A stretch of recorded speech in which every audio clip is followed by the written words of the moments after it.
하나님 말씀은 시편 16편 2절부터 5절, 구약성경 811페이지, 시편 16편 2절부터 5절까지의 말씀입니다. 내가 여호와께 아뢰되 주는 나의 주님이시오니 주밖에는 나의 복이 없다 하였나이다.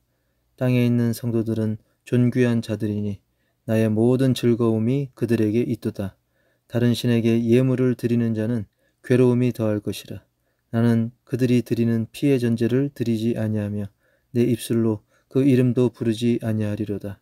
여호와는 나의 산업과 나의 잔의 소득이시니 나의 분깃을 지키시나이다. 아멘. 오늘은 주님만이 나의 복, 주님만이 나의 복이란 제목으로 말씀의 은혜를 함께 하겠습니다. 요즘 대한민국은 하루가 멀다 하고 여러 강력범죄 사건들이 계속 일어나서 사람들이 크게 다치거나 죽는 일이 종종, 자주 벌어지고 있고 이것은 상당히 심각한 문제입니다.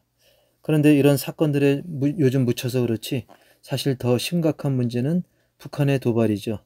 로켓을 쏴대고 미사일 실험을 하고 그 외에도 여러 채널을 통해서 위협적인 발언을 쏟아내고 있는데 국내 이런저런 사건들 때문에 그 피해가 한두 명, 많으면 두 자릿수 정도인데요. 물론 사람의 생명은 한 생명이라도 소중하기 때문에 그것도 굉장히 중요하지만 하지만 만약에 북한의 도발이 실제 피해로 이어진다고 한다면 그것은 두 자릿수, 세 자릿수가 문제가 아니라 대한민국 전체에 심각한 위협이 됩니다. 대한민국의 미래가 불투명해지고 더 나아가서 세계 평화에도 막대한 영향을 끼치게 되는 것입니다.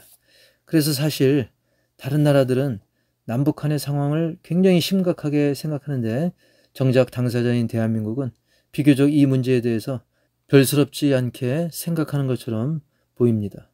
왜 그럴까요? 아마도 국내 이런저런 문제들, 방금 말씀드린 강력범죄 사건들이나 기상문제, 민생경제와 문화체육, 심지어 연예계 일들 등등이 오히려 막중하고 더 긴급한 문제인 전쟁 위기의 문제를 덮어버리고 있는 것이죠. 정말이지 만에 하나 실제로 전쟁이 일어난다면 어찌 되겠습니까? 누가 이기고 지고를 떠나서 그 피해는 지금 벌어지는 문제들은 정말 아무것도 아니게 여길 정도로 그야말로 끔찍한 결과로 이어질 것입니다. 우리가 소중히 여기는 모든 것들, 수백 년, 수천 년 쌓아온 업적들, 이 모든 것들이 한순간에 잿더미가 될 수 있는 것이죠.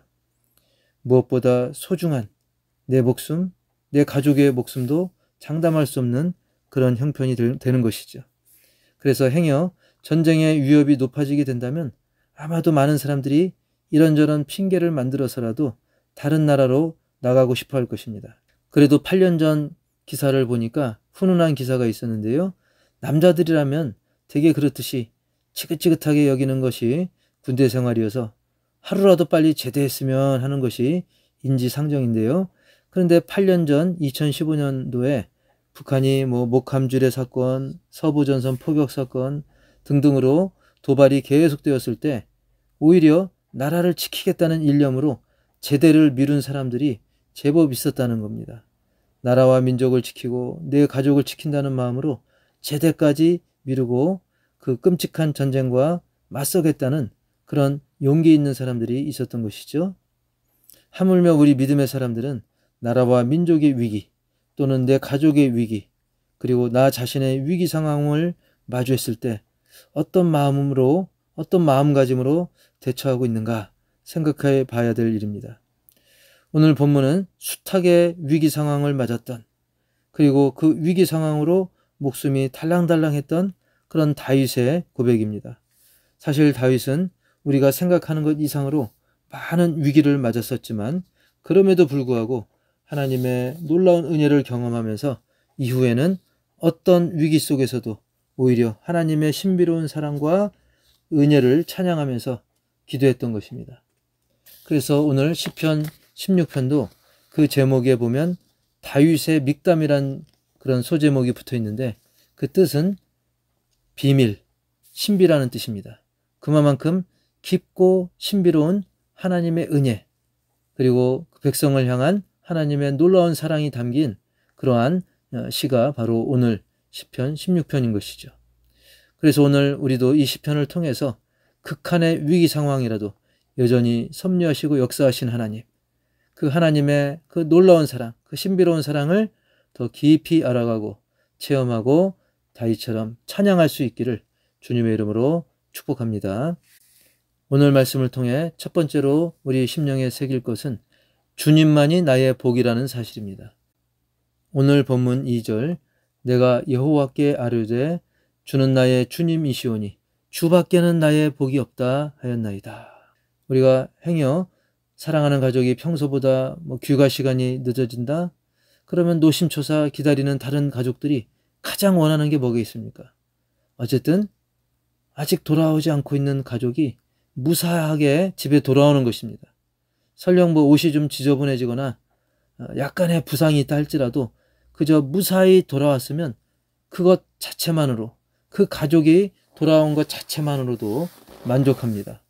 마찬가지로 우리 역시 주님 한 분만으로 나는 만족함을 고백할 수 있어야 됩니다. 혹 넉넉하지 않아도, 부족해도, 내가 특별한 이득을 본 것이 없다 할지라도 내 안에 계신 주님 자체로 우리는 만족해야 되는 것이죠. 주님이 계시면 다 있는 것이고, 혹 부유하고 건강하고 가진 것이 넘친다 할지라도 내 안에 주님이 안 계시면 다 없는 것입니다.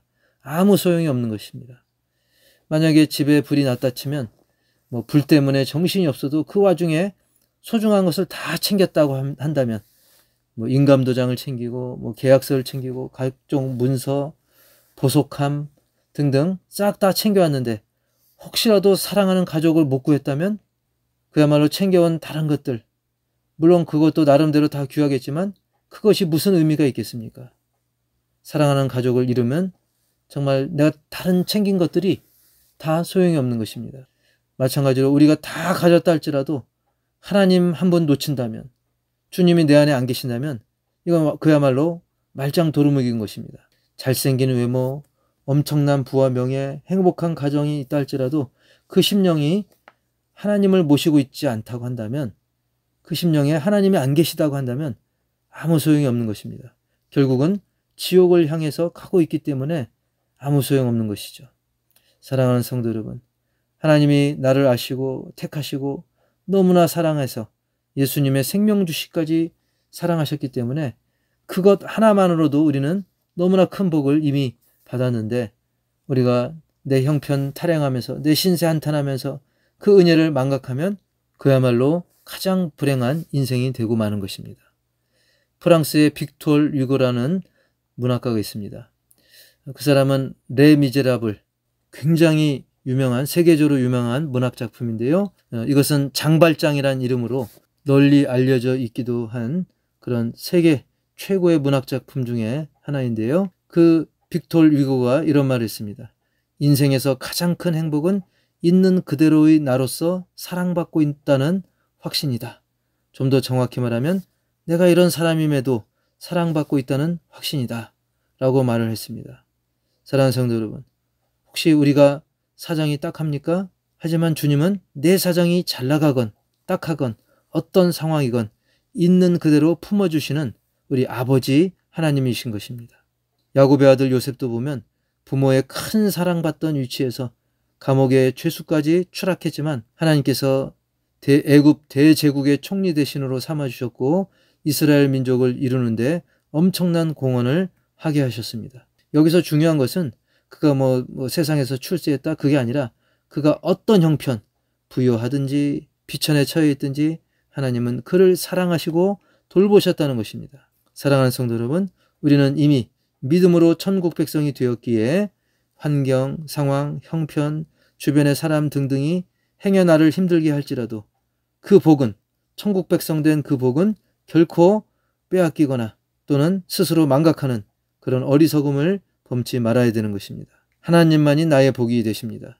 믿습니까? 결코 흔들리지 말고 마귀에게 속지 말고 계속 그 사실을 고백하며 다윗처럼 찬양하기를 축복합니다. 두 번째로는 내 곁의 성도들은 나의 즐거움이라는 사실입니다. 3절 말씀에 땅에 있는 성도들은 존귀한 자들이니 나의 모든 즐거움이 그들에게 있도다. 아멘. 땅에 있는 성도들, 내 주변에 있는 그런 성도들, 그들은 존귀한 자들입니다. 그래서 나의 모든 즐거움이 그들에게 있다고 말씀하고 있습니다. 다윗을 보면 주변에 함께한 사람들과 그가 그 기쁨을 누려온 것을 우리가 알 수 있습니다. 다윗은 혼자가 아니었습니다. 물론 하나님이 계시지만 하나님께서 붙여준 주변에 그 사람들이 그에게 힘이 됐고 용기가 됐고 무엇보다 서로에게 기쁨이 되어서 그 기쁨을 서로 간에 누렸다는 것입니다. 지금 여러분 옆에 앞뒤에 예배드리는 그분들, 내 곁의 성도들, 그분들은 여러분의 즐거움이 되는 것입니다. 우리 서로 앞뒤좌우로 한번 인사해 볼까요? 저의 즐거움이십니다. 저의 즐거움이십니다. 우리는 서로에게 즐거움이 되는 성도인 줄 믿습니다. 왜 그렇습니까? 우리 주님은 여러분 가까이의 성도들, 그들을 위해서 기꺼이 아낌없이 희생하셨고 그들을 여러분 가까이에 붙여주셨다는 거예요. 괜히 내 옆에 있는 게 아닙니다. 혹 나와 성격이나 환경이나 많은 부분들이 잘 안 맞는다 할지라도 하나님 보실 때는 다 은혜 가운데 조화를 이룰 수 있기에 여러분에게 그 심령들을 붙여주신 것입니다. 마치 우리 손가락도 다 다른 것처럼 이 5손가락의 모양과 길이가 각각입니다. 왼손과 오른손도 자세히 보면 약간의 차이가 다 있습니다. 지문이 또 다 다릅니다.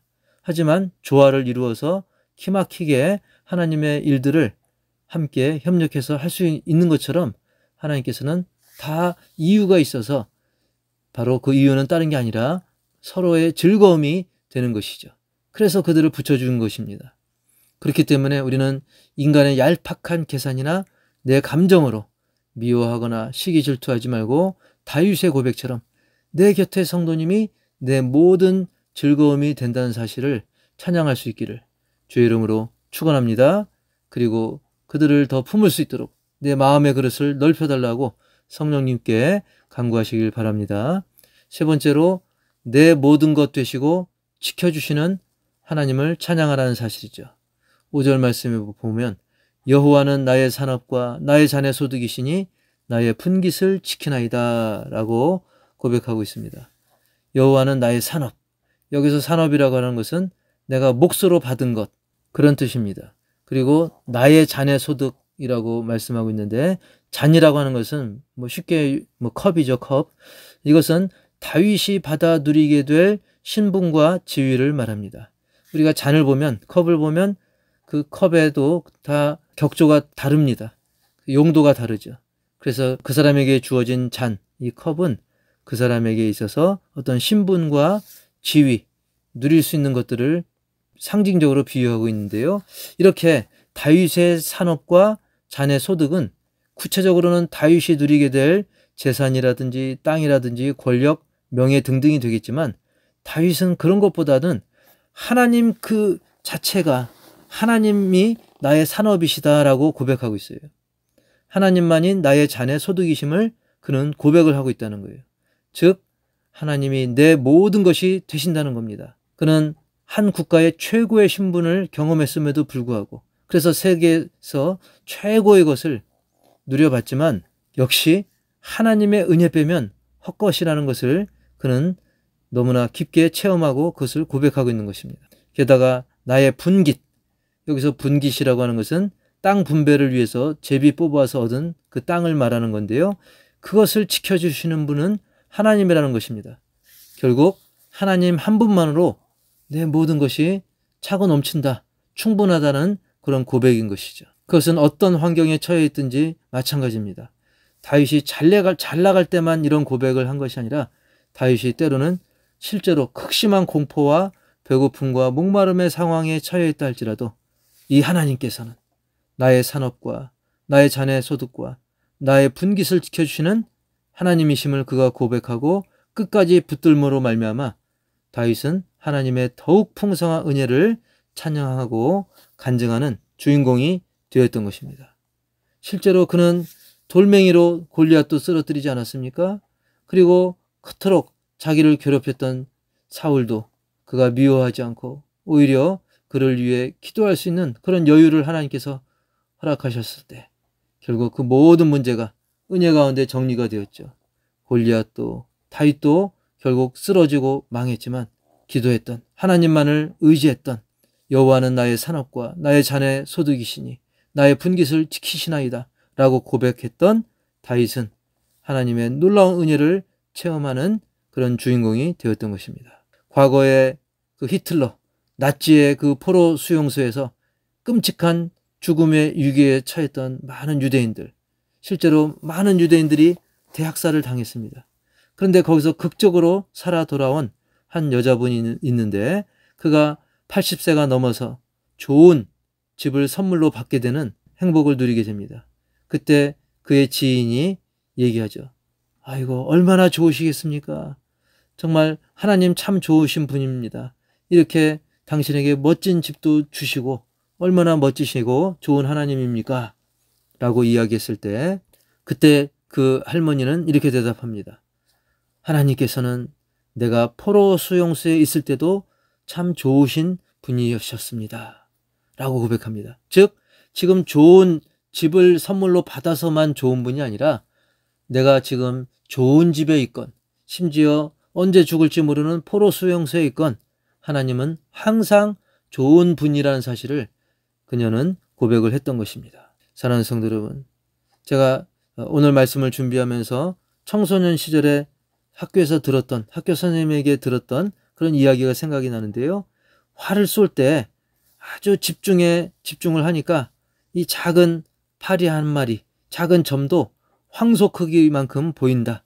그래서 정확하게 그것을 맞출 수 있다라는 이야기를 들은 생각이 납니다. 우리도 다윗처럼, 그리고 조금 전 간증했던 그 할머니처럼 하나님을 전부로 알고 내 형편과 상황에 흔들리지 않고 오직 하나님께 집중할 때 하나님은 내 전부가 되시고 하나님은 나의 산업, 나의 자네 소득이 되시고 나의 분깃이 되시는 하나님이다 라고 고백하는 그런 심령이 될 때, 그리고 예수님처럼 하나님께서 주신 사명에 집중할 때 우리는 세상 사람들이 말하는 그런 외적인 복에 휘둘리거나 흔들리지 않게 되면서 내 영혼이 잘 되고 더 나아가 모든 것을 더해주시는 그런 풍성한 복을 누리게 될 줄 믿습니다. 할렐루야. 주님만이 나의 복이 되신다는 사실을 계속 간증하고 찬양하는 우리 모두가 되기를 주님의 이름으로 다시 축복합니다. 하나님 아버지, 오늘 다윗의 고백처럼 주님만이 나의 복이 됨을 우리가 찬양하고 간증할 수 있기를 원합니다. 우리가 세상 사람들처럼 외적인 조건에 흔들리지 말게 하옵소서. 사단의 속삭임에 그리고 그 유혹에 넘어가지 말게 하여 주옵소서. 오직 주님만이 나의 복이 되시고 내 곁에 붙여주신 성도들은 나의 즐거움임을 고백하게 하여 주시옵소서. 그리고 내 모든 것이 되시고 지켜주시는 하나님, 언제 어디서나 어떤 상황에서도 하나님 한 분만으로 이미 충분함을 고백하고 감사가 넘쳐서 하나님을 더 사랑하고 이웃을 돌아보는 우리 모두가 되게 하여 주시옵소서. 이 시간 주님의 이름으로 드려진 물질과 우리의 헌신과 섬긴 가운데 놀라운 은혜와 성령으로 주님께서 채우시고 이끄시고 풍성한 열매를 더하여 주시옵소서. 지금은 우리 주 예수 그리스도의 은혜와 나의 복이 되시는, 나의 즐거움이 되는 성도들을 붙여주신 하나님 아버지의 그 놀라운 은혜와 성령님의 내주교통, 치유인도 회복, 동행하심이 오늘 주님을 나의 복으로 고백하는 우리 모든 심령들과 각 가정 위에, 그리고 모든 어떤 환경 속에서도 주님 붙들고 승전가를 부르기를 다짐하는 우리 모든 심령들과 또 선교지 위에 이제로부터 영원토록 함께 있을지어다. 아멘.